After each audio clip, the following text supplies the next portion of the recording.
Bismillahirrahmanirrahim. Assalamualaikum warahmatullahi wabarakatuh. Syukur alhamdulillah kita bertemu lagi di channel ini. Salawat serta salam selalu dan tetap tercurahkan kepada junjungan kita Nabi besar Muhammad sallallahu alaihi wasallam. Allahumma sholli ala sayyidina Muhammad wa ala ali sayyidina Muhammad. Doa dan harapan saya semoga sahabat semua selalu diberikan kesehatan, dimudahkan segala urusannya, dan dilancarkan rezekinya. Amin ya rabbal alamin. Sahabat beriman yang dirahmati Allah, pada kesempatan yang berbahagia ini saya mengajak sahabat semua untuk bernostalgia mendengarkan tausiah yang sangat luar biasa dari guru kita almarhum Kiai Haji Zainuddin MZ. Tentunya banyak sekali ilmu, hikmah, dan manfaat yang bisa kita jadikan pelajaran dalam kehidupan kita sehari-hari. Berikut ini mari kita simak bersama isi tausiah dari guru kita almarhum Kiai Haji Zainuddin MZ. Selamat mendengarkan. Pertemuan yang lalu sudah saya jelaskan bahwa hidup selalu berakhir dengan kematian.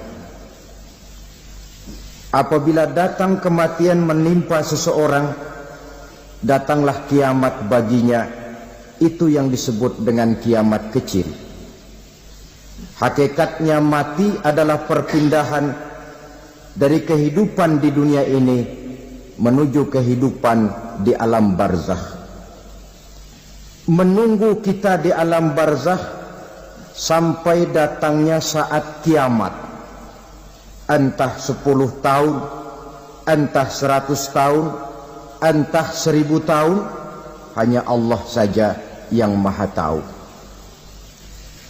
Adapun orang-orang beriman yang melakukan amal kebajikan dalam kehidupan di dunia ini, masa penantian yang lama di alam barzakh buat mereka sebentar saja.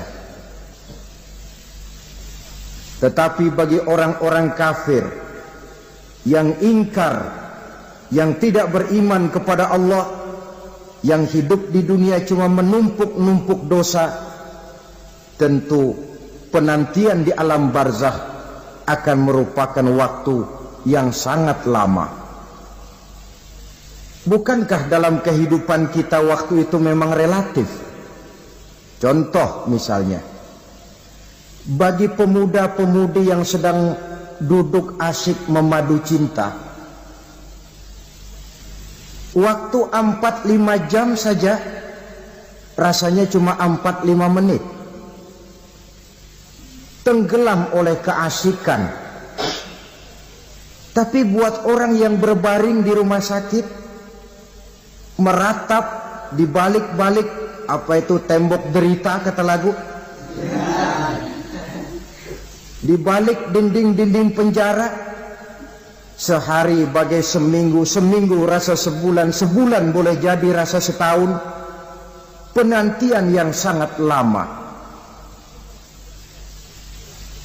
Kapan kiamat itu akan datang? Ini rahasia Allah.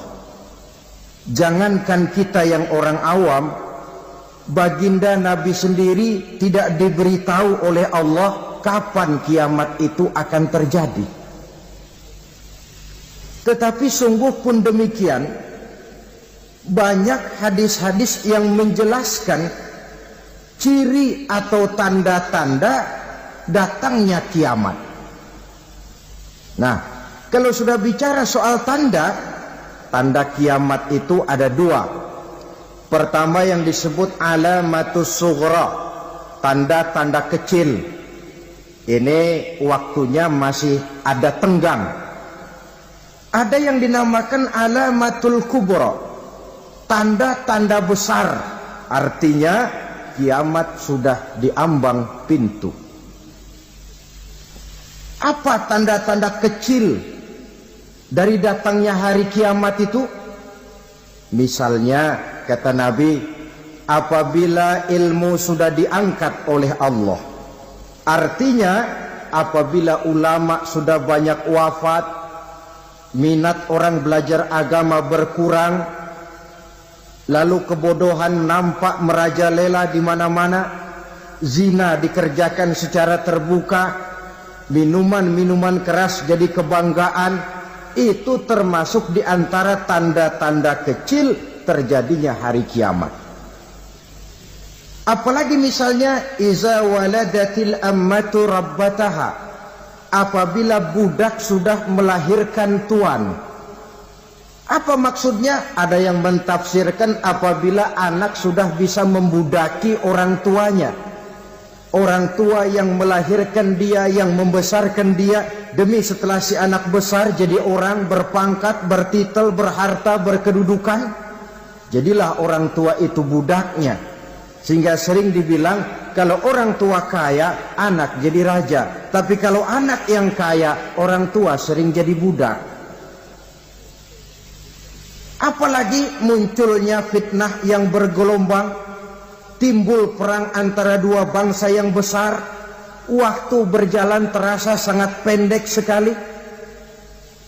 Itu merupakan tanda di antara tanda-tanda kiamat. Termasuk di dalamnya sulit membedakan mana laki, mana perempuan. Kan kalau tanda-tanda kayak begini sekarang sudah banyak kita lihat kan. Ulama banyak wafat, penggantinya sulit. Zina dikerjakan berterang-terangan, minuman keras jadi kebanggaan, banyak anak membudaki orang tuanya, sulit membedakan mana laki mana perempuan.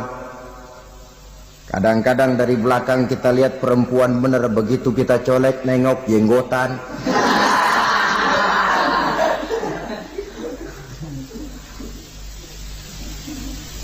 Ini termasuk tanda-tanda kecil, masih ada tenggang sampai akan terjadinya kiamat itu. Nah, yang dimaksud dengan tanda-tanda besar, ini tanda besar artinya kiamat sudah di ambang pintu. Pertama, matahari terbit dari sebelah barat. Apabila matahari sudah terbit dari arah sebelah barat, tertutuplah sudah pintu taubat. Bersabda Nabi kita, la taqumus sa'atu hatta tatlu'a syamsu min maghribiha. Tidak akan datang hari kiamat sampai matahari terbit dari arah sebelah barat. Fa iza tala'at, manakala matahari telah terbit dari arah sebelah barat, wara'ahan nasu, manusia banyak menyaksikan itu, amanu ajma'un, mereka pun lalu beriman. Yang tadinya kafir, yang tadinya ingkar, yang tadinya membangkang, setelah melihat matahari terbit dari sebelah barat, buru-buru beriman, berlomba-lomba mengucap dua kalimat syahadat. Tapi apa yang terjadi? Kata Nabi, wadzalika hina la yanfa'u nafsan imanuha lam takun amanat min qabl. Hari itu adalah hari yang iman sudah tidak berguna lagi bagi seseorang apabila sebelumnya memang dia tidak pernah beriman. Au kasabat fi imaniha khaira, atau beriman tetapi tidak pernah melakukan kebajikan di dalam keimanannya itu. Hari yang sudah kasib, hari yang sudah terlambat, beriman tidak akan ada gunanya lagi. Ini pelajaran buat kita. Sebelum sang surya terbit dari sebelah barat, sebelum nafas sampai di tenggorokan, artinya pintu taubat masih terbuka. Kalau dua hal itu sudah terwujud, nafas sudah sampai di kerongkongan atau matahari sudah terbit dari arah sebelah barat, tertutuplah sudah pintu taubat. Tak ada lagi gunanya pangkat, jabatan, harta, bahkan beriman pun dalam suasana macam itu. Too late, kata orang Kulon. Sudah terlambat. Matahari terbit dari arah sebelah barat. Itu tanda besar, artinya kiamat sudah di ambang pintu. Lalu apalagi tanda besar? Munculnya Dajjal. Dajjal artinya pendusta-pendusta yang menyesatkan manusia. Ada dua macam dajjal, saudara. Ada dajjal kecil, ini dajjal kelas teri. Kalau ini sejak zaman Rasulullah sudah ada itu. Tiap zaman ada. Di zaman Rasulullah misalnya ada yang bernama Aswad al-Unsi dari Yaman. Ada yang namanya Musailamah al-Kazzab dari Yamama. Ada yang namanya Ibnu Sayyad dari Madinah. Ini dajjal-dajjal di zaman Rasul. Musailamatul Kazzab memproklamirkan diri jadi nabi dia. Di zaman Rasul masih hidup. Ini dajjal zaman Nabi. Di zaman sahabat muncul dajjal-dajjal.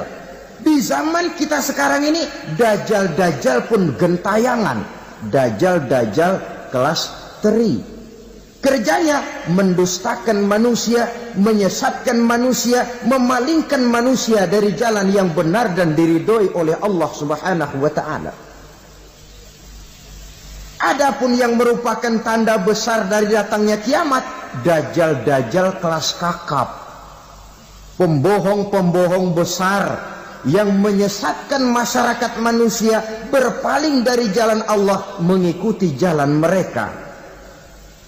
Apa sih ciri dajjal itu? Kata Nabi dalam hadis Bukhari Muslim, "Inna dajjala", sesungguhnya yang namanya dajjal itu yakhruju, satu saat akan muncul mendekati hari kiamat. Wa inna ma'ahu ma'an, si dajjal ini membawa air. Wa naran, dan juga membawa api. Dua simbol. Di tangan yang satu dia bawa air, di tangan yang satu dia bawa api. Wa ammal ladzi yarahu an-nasu ma'an fanarun. Adapun yang orang banyak lihat air, hakikatnya adalah api. Yang dilihat api, hakikatnya adalah air. Oleh sebab itu, kalau api yang ditawarkan, ambillah air. Kalau air yang ditawarkan, pilihlah api. Maksudnya apa ini? Ini bahasa simbol, saudara-saudara. Dajjal bicaranya seolah-olah untuk kepentingan manusia. Menawarkan surga. Surga yang dia tawarkan hakikatnya neraka. Hai manusia, kalau kau mau bahagia, jangan dekat-dekat dengan agama. Solat itu tidak efektif dan efisien, tidak produktif dari segi ekonomi itu. Menghadiri majelis taklim cuma buang-buang waktu. Tahajud, tasbih, tahlil, baca Quran, apa itu? Pekerjaan mubazir saja. Hidup ini cuma sekali, masa yang cuma sekali, manfaatkan dengan sebaik-baiknya. Mumpung, dibawanya sifat mumpung tetapi dalam pengertian yang sangat negatif. Bicaranya seolah-olah untuk kepentingan manusia, tetapi sebenarnya menjerumuskan manusia. Menawarkan air, tapi sebenarnya api. Menawarkan api, tapi hakikatnya air. Buat apa kamu sholat? Buat apa kamu bayar zakat? Buat apa kamu puasa? Surga yang dicanangkan Dajjal, hakikatnya neraka. Neraka yang digambarkan Dajjal, pada dasarnya adalah surga. Jadi memutarbalikkan fakta itu kerjaan Dajjal. Yang hak jadi batil, yang batil dibilang hak, yang benar jadi salah, yang salah malah jadi benar. Tuntunan disuruh jadi tontonan, tontonan malah menjadi tuntunan. Itu pekerjaan Dajjal profesinya. Zamannya Nabi Adam, Dajjalnya kan iblis. Betul? Betul. Apa sih gang kerayuan iblis itu? Allah setelah menciptakan Nabi Adam kan bilang, Adam, kau dan istrimu Hawa tinggal di surga ini. Seluruh fasilitas yang ada di surga persilahkan kau nikmati. Satu yang tidak boleh, jangan coba-coba dekati pohon khuldi. Dekat saja jangan, apalagi sampai memetiknya. Datang Dajjal yang namanya iblis ini, Adam, kamu tahu nggak kenapa tidak boleh makan buah khuldi? Ya nggak tahu, pokoknya saya dilarang. Bodoh kamu, Dam. Khuldun artinya kekal. Kalau kamu makan itu buah, kau akan kekal di surga buat selamanya. Allah tidak kepengen, maka dilarang kamu makan buah khuldi. Kalau kau ingin kekal di surga, Adam, makan saja. Saya bicara begini ini untuk kepentingan kamu, Adam. Ini kan ciri-ciri Dajjal. Bicaranya sih seolah-olah untuk kepentingan Nabi Adam. Hakikat sebenarnya menjerumuskan Nabi Adam supaya ingkar dan melanggar larangan dari Allah Subhanahu wa ta'ala. Jadi setelah muncul Dajjal, timbul kekacauan-kekacauan di masyarakat. Banyak yang terpengaruh, terpedaya dan terpesona. Termasuk mereka yang memproklamirkan diri jadi nabi. Mereka yang memproklamirkan diri jadi rasul di zaman sesudah Rasulullah wafat, itu adalah Dajjal-Dajjal. Maka saya ingatkan, kalau di zaman kita sekarang ini ada orang ngaku jadi nabi, ada orang ngaku jadi rasul, biar bahasa Arabnya kental, Quran hafal, hadis ribuan hadis hafal, biar pakai serban sampai menyengser ke tanah, bahasa Arabnya fasih, tapi dia mengaku jadi nabi, jadi rasul, kita umat Islam wajib tidak percaya. Wajib untuk tidak percaya. Itulah Dajjal-Dajjal zaman kita sekarang ini. Tidak mustahil mereka datang mempengaruhi orang-orang awam supaya berpaling dari Rasulullah, mengikuti mereka. Nah, di akhir zaman nanti, mendekati hari kiamat, Dajjal ini muncul, Dajjal kelas kakap, menyesatkan masyarakat manusia untuk berpaling dari Islam, mengikuti seruan mereka. Apalagi di antara datangnya kiamat itu, tanda yang besar itu, turunnya Nabiullah Isa Al-Masih, putra Maryam. Menurut berbagai hadis yang sahih, Nabi Isa Al-Masih nanti akan turun lagi. Tidak membawa risalah yang baru, tapi meluruskan risalah Islam ini yang telah banyak ditinggalkan oleh masyarakat. Bahkan ada hadis menjelaskan beliau akan membunuh Nabi, mematahkan kayu-kayu salib, lalu melaksanakan haji dan umrah mengikuti syariat Nabi Muhammad, bukan membawa agama baru. Menjadi semacam mujaddid, reformer, menyelamatkan manusia dari bisikan Dajjal. Bahkan ada riwayat yang menjelaskan bahwa Nabi Isa berhasil mengalahkan Dajjal, mengembalikan masyarakat manusia kembali kepada ajaran Islam yang datang dari Allah, dibawa oleh Rasulullah Sallallahu Alaihi Wasallam. Dengan kata lain, turunnya Nabi Isa bukan sebagai Nabi dan Rasul baru, tetapi mengikuti syariat Nabi kita Muhammad Sallallahu Alaihi Wasallam. Saudara hadirin, ibu-ibu hadirat yang saya hormati, kemudian apalagi di antara tanda-tanda besar akan datangnya kiamat itu? Keluarnya asap atau awan. Kata Nabi, inna min asrati sa'ah dukhanan yamla'u ma bainal masyriqi wal maghrib. Di antara tanda-tanda kiamat, munculnya awan atau asap yang memenuhi antara langit dan bumi. Ini pun diperkuat dalam surah Ad-Dukhan ayat 10. Fartaqib yauma ta'tis sama' bidukhanin mubin fayughshan nas hadza azabun alim. Bagi orang-orang yang beriman, mereka biasa-biasa saja.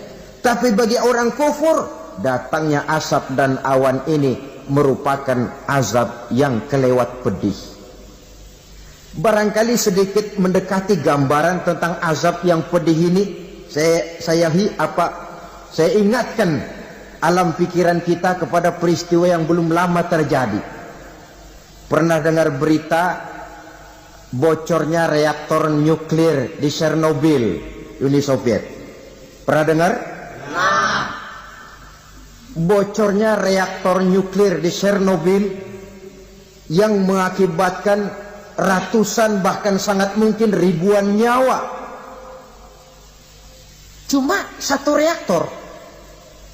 Bagaimana kalau seluruh cadangan nuklir yang dimiliki oleh para negara adik kuasa ini diledakkan? Bahkan yang konon menurut catatan, cadangan nuklir yang dimiliki bersama oleh Amerika dan Rusia sekarang ini sudah sanggup memusnahkan 6 miliar manusia. 1,5 kali lebih banyak dari jumlah manusia yang nongkrong di permukaan bumi ini. Saudara-saudara hadirin yang saya hormati, lalu saat mendekati hari kiamat, apalagi tandanya? Setelah Nabi Isa wafat, pada saat turunnya yang kedua kali, lalu Allah meniupkan angin sejuk. Semua orang-orang beriman, orang-orang baik wafat, sehingga penghuni bumi ini cuma tinggal lagi terdiri dari orang-orang kafir. Tidak ada lagi di bumi ini yang bisa mengucapkan Allah. Sehingga dalam hadis qudsi itu ada keterangan, Innallaha azza wa jalla yaqulu li Israfil. Allah pernah pesan kepada malaikat Israfil.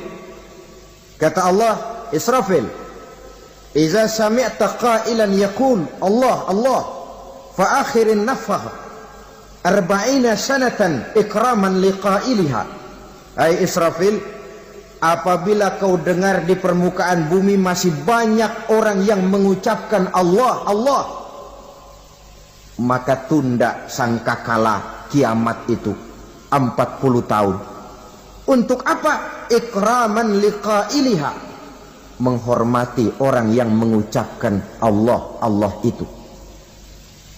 Wah, jadi karena sekarang masih banyak yang mengucapkan Allah, besar hatilah kita, masih jauh kiamat itu. Tapi jangan lupa, kiamat pribadi, kiamat kecil itu yang nggak kita sangka-sangka. Ajal datang mencabut nyawa, itu kiamat pribadi, dan itu yang pasti kita hadapi, dan itu yang membuat kita tidak boleh bersikap main-main di dalam kehidupan sekarang ini.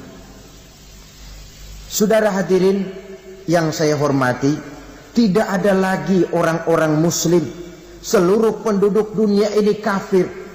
Lalu terciptalah struktur sosial yang berlandaskan prinsip hidup semau gue. Bakal terjadilah prinsip di mana yang kaya menyantap yang miskin, yang kuat menindas yang lemah.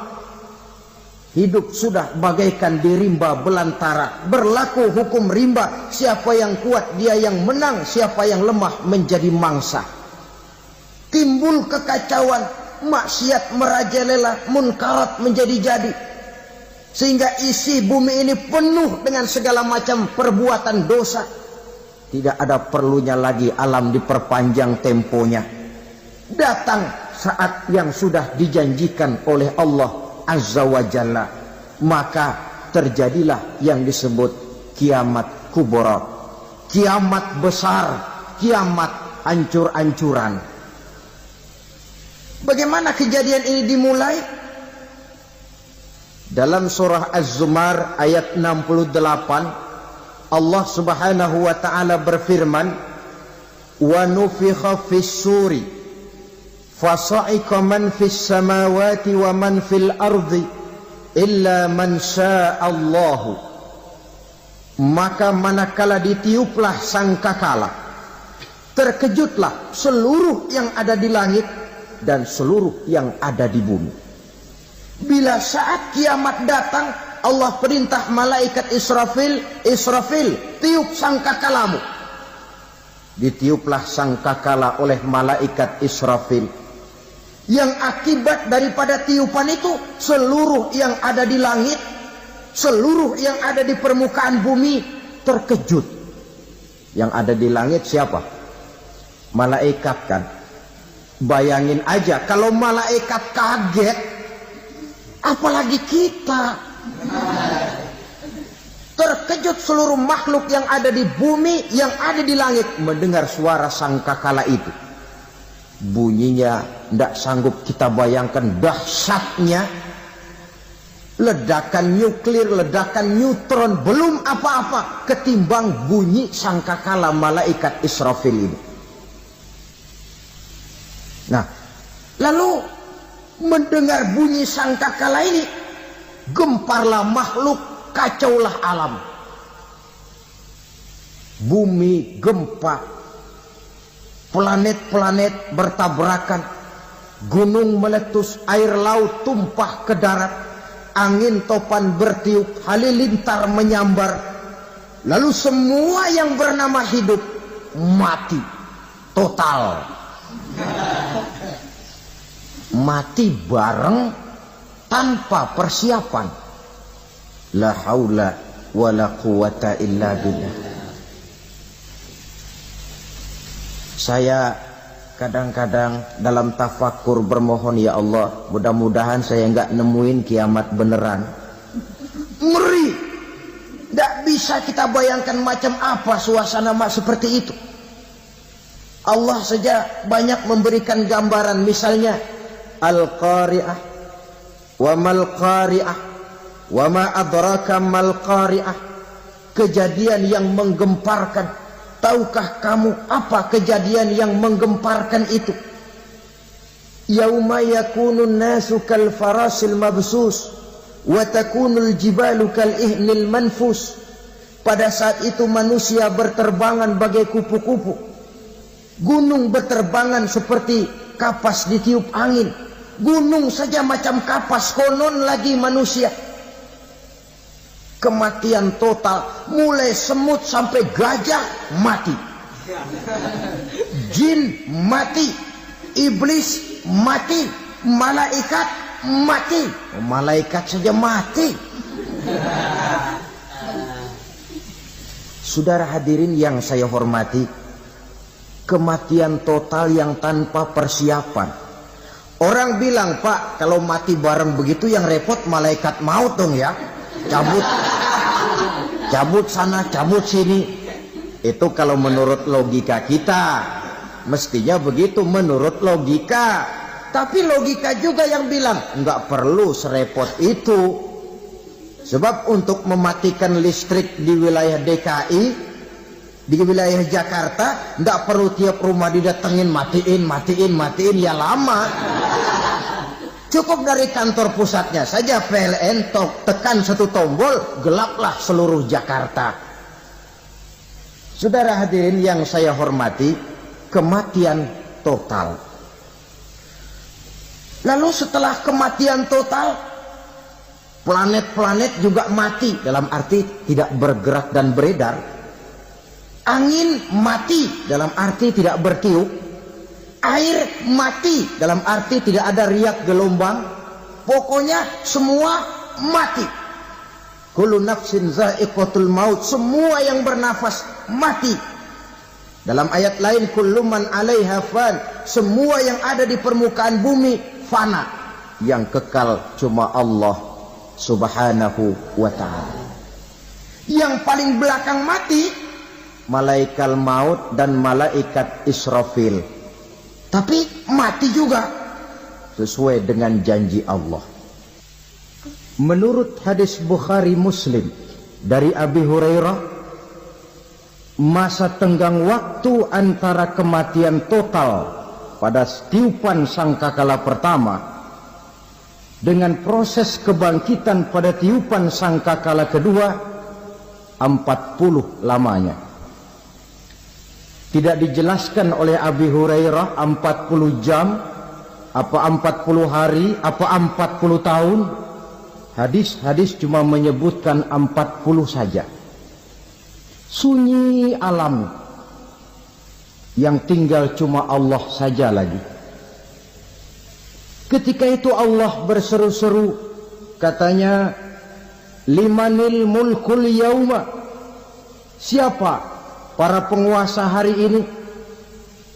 Mana itu raja-raja dan penguasa yang dulu mengaku jadi Tuhan?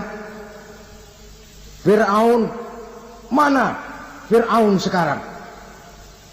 Yang dulu jadi raja, merasa berhasil, sombong, lalu tidak mau turun-turun dari kekuasaannya, sampai kepada puncak kekurang ajarannya mengangkat diri jadi Tuhan.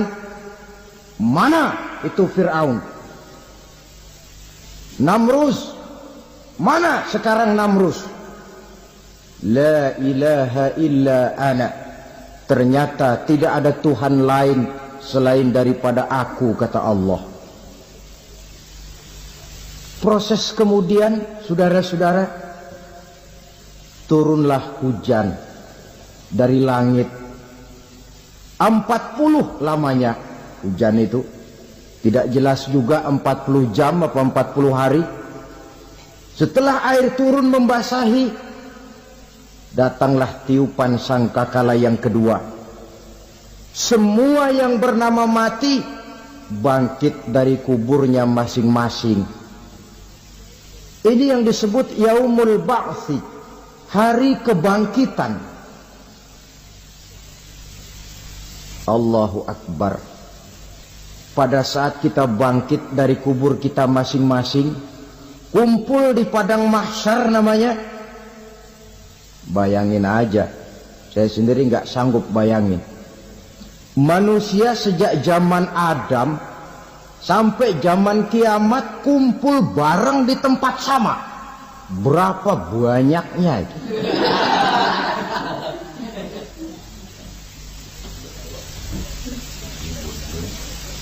Dan yang luar biasa menurut satu riwayat, pada saat bangkit itu, Masya Allah, roman muka kita berubah, disesuaikan dengan amalan kita waktu di dunia ini. Barang siapa yang waktu di dunia amalannya itu amalan tikus, di akhirat nanti dia bangkit dari kubur, mukanya seperti muka tikus. Gagah betul badannya, tapi mukanya seperti tikus. Kenapa? Amalannya waktu di dunia seperti amalan tikus. Apa amalan tikus itu? Suka ngegeragoti barang yang sudah disimpan rapi-rapi. Orang sudah simpan uang rapi-rapi, simpan perhiasan rapi-rapi, digeragoti oleh tikus. Maling-maling, pencoleng-pencoleng, koruptor-koruptor, itu nanti di akhirat nanti kita lihat mukanya seperti muka tikus. Oh, ini waktu di dunia suka nyolong, mukanya seperti muka tikus. Barang siapa yang waktu di dunia ini amalannya itu amalan macan, dia akan bangkit nanti mukanya seperti muka macan. Apa amalan macan? Macan itu amalannya menang-menangan. Orang yang mau menang saja nggak mau mengalah. Coba lihat di hutan. Kenal hutan nggak? Di hutan, raja hutan di mana-mana pasti macan. Betul kan? Betul. Padahal hutan belum pernah bikin pemilihan umum. Tapi macan tidak peduli ada pemilihan umum apa tidak, pokok saya raja. Sebab apa? Macan jadi raja itu bukan karena benar, tapi karena kuat jadi raja. Setelah dia jadi raja, rakyat hutan yang mesti dilindungi malah dimakan oleh raja macan. Kambing rakyat hutan dimakan oleh macan. Ayam rakyat hutan dimakan oleh macan. Itu nanti kita lihat di akhirat itu mukanya seperti muka macan, gagah betul. Lalu barang siapa yang di dunia ini amalannya itu seperti amalan anjing, nanti dia punya muka seperti muka anjing. Apa amalan anjing? Pertama, anjing itu kalau disuruh jaga rumah, dia tidak bisa membedakan mana maling, mana tamu. Biar yang datang maling, kalau bawa tulang, anjing kalem. Yang kedua, anjing itu akan setia kepada siapa saja yang memberinya roti. Siapa yang memberinya roti, itulah majikannya. Apa kata majikannya, pasti dia laksanakan. Soal benar atau salah, dia tidak peduli. Setelah anjing dapat roti, dia tidak punya pilihan lain kecuali bilang, abdi mah kumaha juragan wae ayeuna mah.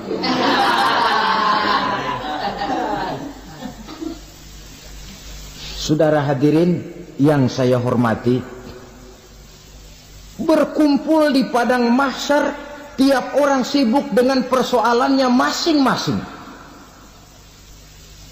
Matahari waktu itu didekatkan oleh Allah, panas luar biasa.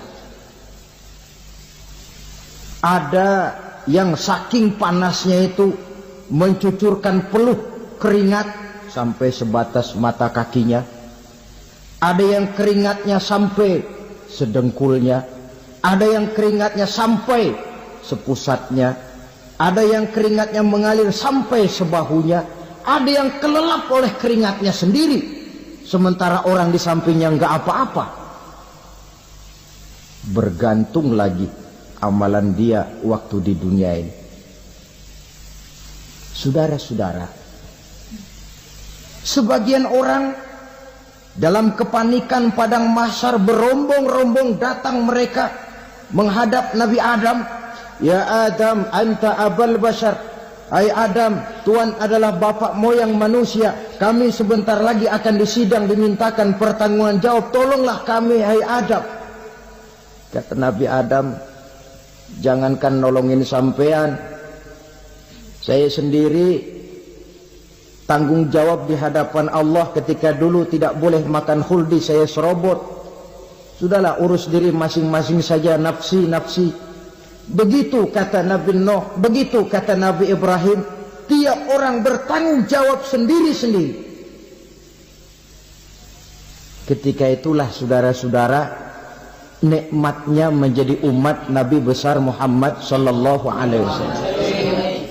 Sebab apa? Walaupun menurut abjad kita ini umat paling belakang, kan paling belakang kita ini toh, karena Nabi Muhammad adalah Nabi akhir. Tapi akan dihisap lebih dulu, lewat di atas sirat lebih dulu, masuk surga lebih dahulu ketimbang umat-umat belakangan. Ketika Rasul mendekati ajal, beliau tanyakan itu kepada malaikat Jibril.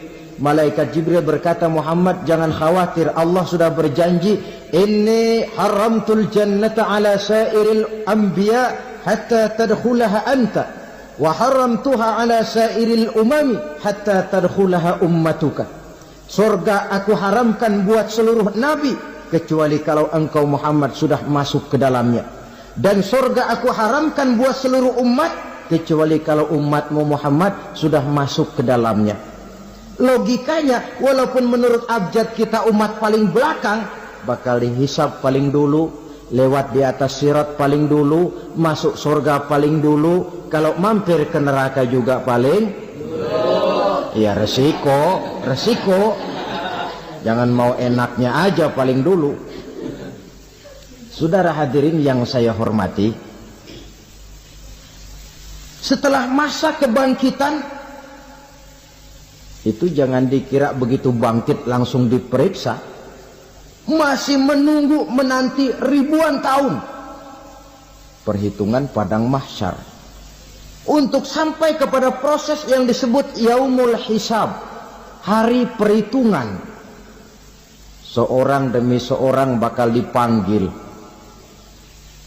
Bayangkan saja, kita se-RT saja di absen, kadang-kadang perlu waktu lama. Ini manusia sejak zaman Nabi Adam sampai datang hari kiamat, satu demi satu disidang di hadapan Qadhi Rabbul Jalil. Status sosial copot sudah waktu itu. Yang pernah jadi hartawan di situ tidak lagi kelihatan kehartawanannya. Yang pernah jadi jenderal tidak lagi dipanggil jenderalnya. Yang ustadz tidak lagi dipanggil al-mukarramnya. Seluruh status sosial selesai. Dipanggillah kita seorang demi seorang menghadap Qadhi Rabbul Jalil. Bagaimana proses penghisaban itu? Pertama, proses tanya jawab.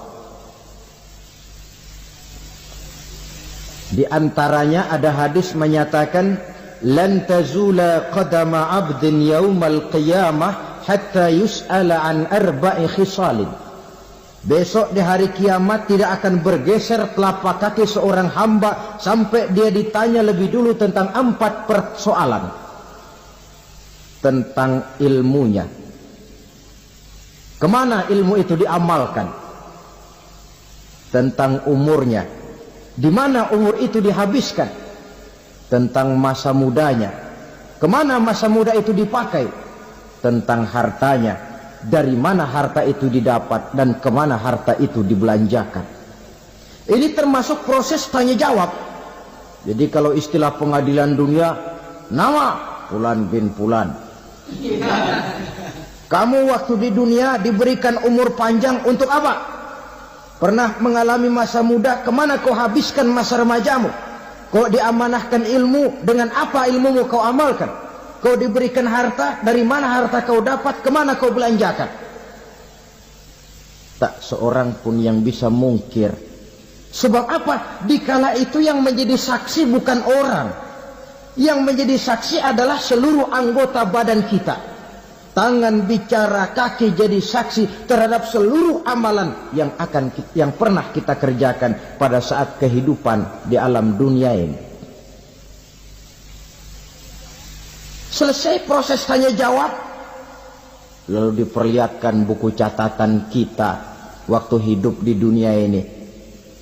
Jangan lupa Allah itu menyiapkan 2 superkomputer kepada kita. Sebelah ditempelin sebelah kanan, yang sebelah tempelin di sebelah kiri. Komputer itu namanya Raqib dan Atid. 2 malaikat yang apabila baik kita lakukan, refleks saja akan menulis kebajikan kita. Jahat kita kerjakan, akan tertulis. Catatan itu nanti diperlihatkan kepada kita. Waduh, alangkah malunya pada saat diperlihatkan catatan kita, buku rapot kita merah melulu. Barangkali diperiksa sambil diomelin, brengsek lo. Buku merah melulu begini, bagaimana waktu hidup di dunia? Tidak cukup diperlihatkan buku catatan kehidupan, rekaman kehidupan. Rekaman kehidupan kita secara utuh sejak terlahir sampai ajal datang merenggut nyawa. Barangkali mirip dengan video sekarang ini, di mana terekam dengan baik seluruh kegiatan kita, sejak yang sekecil-kecilnya sampai kepada yang sebesar-besarnya. Untuk kemudian kita pun menerima balasan. In khairan fa khairun wa in syarran fa syarrun. Kalau baik ya baik balasannya, kalau jahat ya jahat juga balasannya. Catatan-catatan kita diberikan. Kalau banyak kebajikannya diberikan di tangan kanan dengan cara yang halus. Kalau banyak kejahatannya diberikan dari sebelah kiri atau dilempar dari belakang. Itulah sebabnya sejak di dunia ini kita sudah mohon kepada Allah. Ketika berwudu membasuh tangan kanan, apa kita bilang? Allahumma a'tini kitabi biyamini wa hasibni hisaban yasira. Ya Allah, berikan saya kitab di tangan kanan, dan kalau saya memang perlu dihisap, hisaplah saya yang seringan-ringannya. Tangan kiri berlindung kita kepada Allah, jangan sampai diberikan kitab di tangan kiri atau dari arah sebelah belakang. Wa a'udzubika an tu'tiya kitabi bishimali aw min wara'i zuhri, dari arah sebelah belakang. Na'udzubillah min dzalik.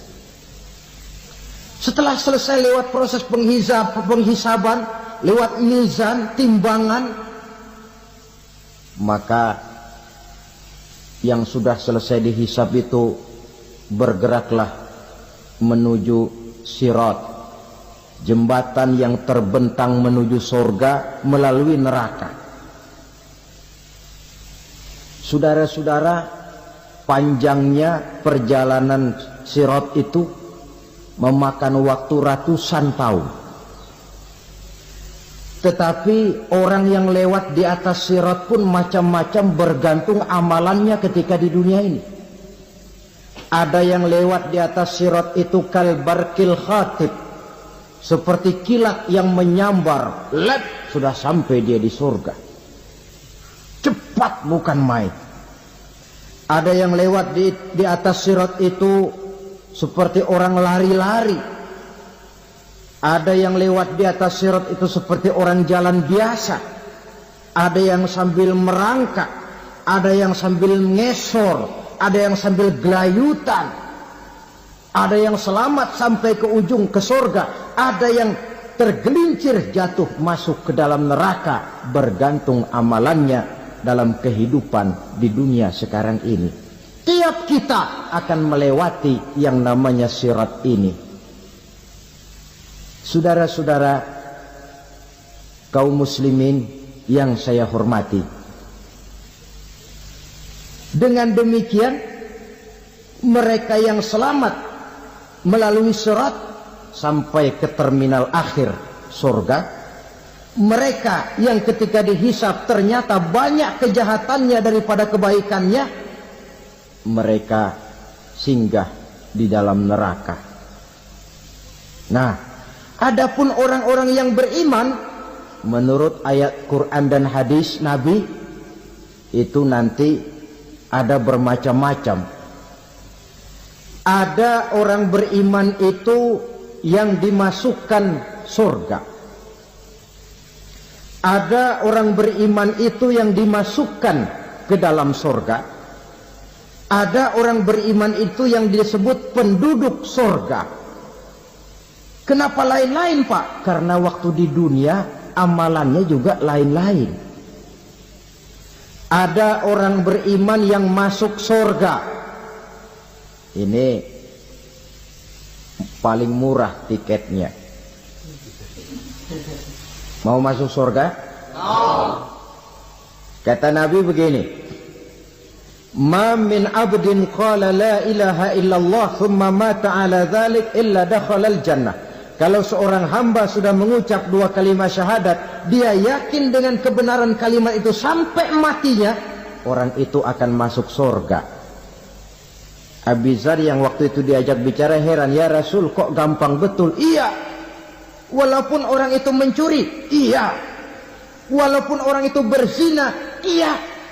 Biar dia mencuri, biar dia berzina, kalau dia sudah mengucap dua kalimat syahadat, dia yakin dengan kebenaran kalimat itu sampai matinya, itu orang akan masuk surga. Jadi masuk surga cukup dua kalimat syahadat, yakin sampai mati, masuk surga. Itu perkara masuk. Tapi kalau pertanyaannya diterusin, masuknya kapan, Pak? Nah, ini lain lagi urusannya. Sebab ada yang masuknya itu langsung, ada yang mampir dulu. Di sana tempat cuma dua. Kalau tidak surga, neraka. Mau ke surga, tapi mampir dulu. Yang mampirnya jelas di neraka. Kenapa? Dalam hadis qudsi ada riwayat, nanti itu di akhirat, setelah Allah selesai mengatur penduduk surga masuk surga, yang neraka masuk neraka, Allah berkata kepada malaikat Malik, malaikat Malik, labaik ya Allah, itu bajingan-bajingan tengik, manusia-manusia durjana yang waktu di dunia tidak mau sujud, jauh dari ulama, gemar melakukan yang munkarat dan maksiat, hidup di tengah masyarakat selalu jadi bibit keonaran, kufur, sudah masuk neraka semua. Sudah ya Allah. Nah, kalau sudah, coba sekarang kamu masuk, Malik. Saya, iya, masuk neraka. Mau apa ya Allah? Kata Allah, akhriju minan nar man kana fi qalbihi misqala habbatin min khardalin min iman. Kau masuk neraka, cari di dalam neraka orang-orang yang ada imannya walaupun kecil sebesar biji zarah, angkat mereka keluar. Masuk malaikat Malik ke neraka. Cari orang yang ada imannya, korek. Ya repot, udah pada gosong. Yang ada imannya diangkat ke atas, yang ada imannya diangkat ke atas. Lalu dimandikan di Nahrul Hayat, namanya sungai kehidupan di akhirat nanti. Cakep lagi rupanya, bersih lagi wajahnya, apel di hadapan Allah. Kata Allah, bagaimana mas? Kapok nggak sampean? Kapok ya Allah. Nah, kalau kapok, idhab fadkhulil jannah. Pergi, masuk surga sana. Berangkat mereka ke surga. Ketemu sama teman-temannya yang udah sampai lebih dulu. Yang nggak pakai mampir lagi. Terjadi dialog. Kata teman-temannya yang udah pada nyampe duluan, mas, iya, emang baru sampai? Saya baru sampai. Memang mampir di mana dulu mas? Kita sudah lama sampai di surga. Saudara buka surah Al-Muddathir ayat 34-35. Ma salakakum fis saqar? Kenapa kamu mampir di neraka Saqar? Qalu lam naku minal musallin. Mereka menjawab, kami mampir di neraka Saqar mas, gara-gara dulunya kami waktu di dunia tidak pernah sholat. Subhanallah, sangat luar biasa yang sudah disampaikan oleh guru kita almarhum Kiai Haji Zainuddin MZ. Sahabat beriman yang dirahmati Allah, tetaplah di channel ini karena kajian ini belum selesai dan masih banyak lagi hal-hal menarik yang akan disampaikan oleh guru kita almarhum Kiai Haji Zainuddin MZ. Maka dari itu mari kita lanjutkan kembali. Selamat mendengarkan. Tidak pernah sholat? Tidak pernah. Karena rumahnya dekat masjid. Cuma dekat doang mas. Sholat mah enggak saya. Tidak pernah ngasih makan fakir miskin. Tidak pernah hadir di majelis taklim. Pendeknya tidak pernah melakukan kebajikan. Maka saya pun mampir di neraka Saqar. Untung betul saya punya iman mas, sedikit. Waktu hidup di dunia dulu saya pernah mengucap 2 kalimat syahadat. Sekali-kalinya waktu mau kawin. Masya Allah. Untung saja kawin. Kalau nggak kawin polos.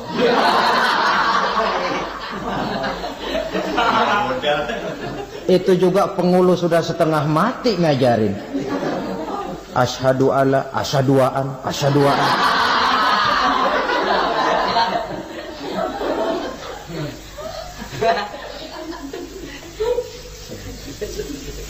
Ini namanya masuk surga. Ada mampir dulu. Ada pula orang mukmin itu yang dimasukkan surga. Namanya dimasukkan kan terima beres. Saya masuk ke rumah, jalan sendiri, cari tempat sendiri. Saya dimasukkan ke dalam rumah, terima beres, pokok ada di dalam, itu dimasukkan namanya. Nggak pakai mampir. Tapi tentu tiketnya lebih mahal ketimbang yang pertama tadi. Apa kata Allah? Innal ladzina amanu wa amilus salihat la ukaffiranna anhum sayyi'atihim wa la udkhilannahum jannah. Sesungguhnya orang-orang yang beriman kemudian beramal soleh, kami hapuskan segala dosa dan kesalahannya, kami masukkan mereka ke dalam surga. Lihat ayatnya. Allah yang memasukkan, kita yang dimasukkan. Tidak pakai transit, tidak usah mampir. Cuma tidak cukup syahadat, tidak cukup amanu, tapi diiringi dengan wa'amilus salih. Iman, amal. Tidak cukup syahadat, lalu dibuktikan dia sholat, dia zakat, puasa, lalu dia melakukan berbagai macam kebajikan. Ini yang menyebabkan dia tidak pakai mampir di tempat yang bernama Saqar. Lalu ada pula orang mukmin itu yang disebut penduduk surga. Wah, ini sudah VIP ini. Ashabul jannah, penduduk surga. Siapa mereka? Kata Allah, innal ladzina amanu summa istaqamu fala khaufun 'alaihim wa la hum yahzanun ulaika ashabul jannah hum fiha khalidun. Sesungguhnya orang-orang yang beriman lalu istiqamah tetap dalam melaksanakan perintah Allah, tidak goyah, tidak labil tapi stabil, istiqamah, mereka tidak takut dan tidak bersedih hati. Merekalah penduduk surga. Iman, istiqamah. Tidak punya duit, sembahyang. Banyak duit, sembahyang. Miskin, sembahyang. Kaya, tetap sembahyang. Istiqamah. Kadang orang kalau susah rajin ke masjid, banyak duitnya ngelihat masjid melengos. Itu yang dibilang waktu miskin hamba Allah, setelah kaya jadi hamba harta. Bergeser, tidak ada nilai istiqomahnya. Saudara-saudara, dengan begitu penduduk neraka itu dua. Ada penduduk permanen, ada penduduk yang semi permanen. Yang semi permanen orang-orang beriman yang mempunyai dosa besar. Mereka masuk ke neraka untuk menerima azab sesuai dengan dosanya. Bila selesai masa azab itu, mereka akan diangkat untuk ditempatkan kembali ke dalam surganya Allah Subhanahu wa ta'ala. Nah, dikala itulah saudara-saudara, ada yang disebut syafaat dari Rasulullah Sallallahu Alaihi Wasallam. Tapi tentu jangan lupa, syafaat ini ibarat kain menambal dia. Kita punya kain bolong-bolong sedikit, syafaat yang menambal. Solat kita ada kurang dikit, sedekah kita ada campur riak dikit, amalan kita ada tidak karena Allah dikit, kita berharap syafaat. Jadi biarlah kain masih bolong-bolong, yang penting punya kain. Tapi kalau kainnya tidak ada, yang ditambal apanya? Sholat tidak, puasa tidak, zakat tidak, berharap syafaat saja, ya, terlalu berlebihan itu.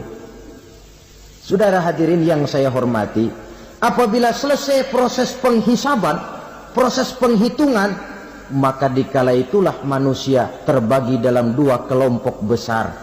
Fariqun fil jannah wa fariqun fis sa'ir.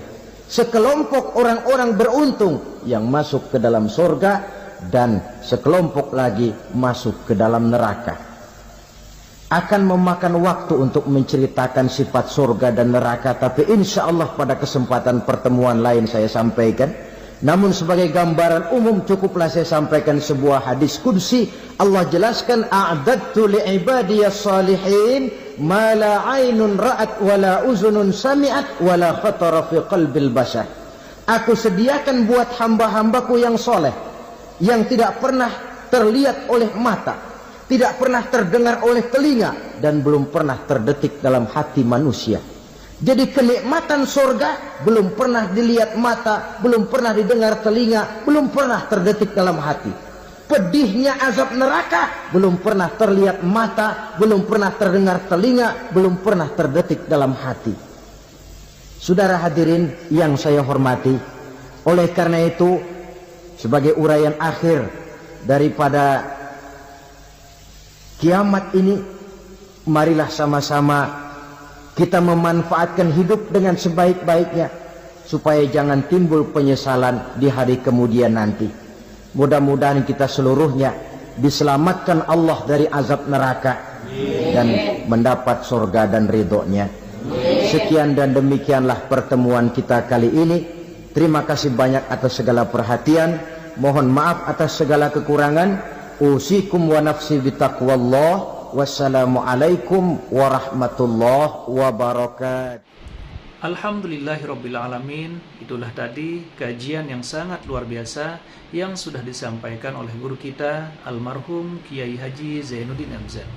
Tentunya banyak sekali ilmu, hikmah, dan manfaat yang bisa kita petik dan kita jadikan pelajaran dalam kehidupan kita sehari-hari.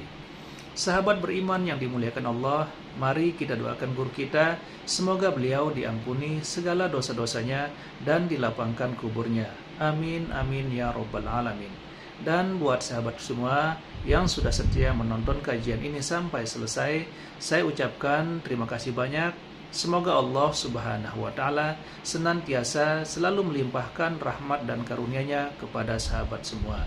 selalu diberikan kesehatan, dimudahkan segala urusannya, dan dilancarkan rezekinya. Amin, amin ya robbal alamin. Sahabat beriman yang dimuliakan Allah, demikian yang dapat saya bagikan. Kurang lebihnya mohon maaf. Sampai bertemu lagi di kajian-kajian berikutnya. Wabillahi taufik wal hidayah, waridha wal inayah. Wassalamualaikum warahmatullahi wabarakatuh. Setelah kita mendengarkan bersama kajian yang sangat luar biasa yang disampaikan oleh guru kita Al-Maghfurullah Kiai Haji Zainuddin MZ, sekarang mari kita lanjutkan aktivitas kita masing-masing. Semoga sahabat semua selalu diberikan kesehatan, dimudahkan segala urusannya, dan dilancarkan rezekinya. Amin ya robbal alamin. Sampai bertemu lagi di kajian berikutnya. Wabillahi taufik wal hidayah, waridha wal inayah. Wassalamualaikum warahmatullahi wabarakatuh.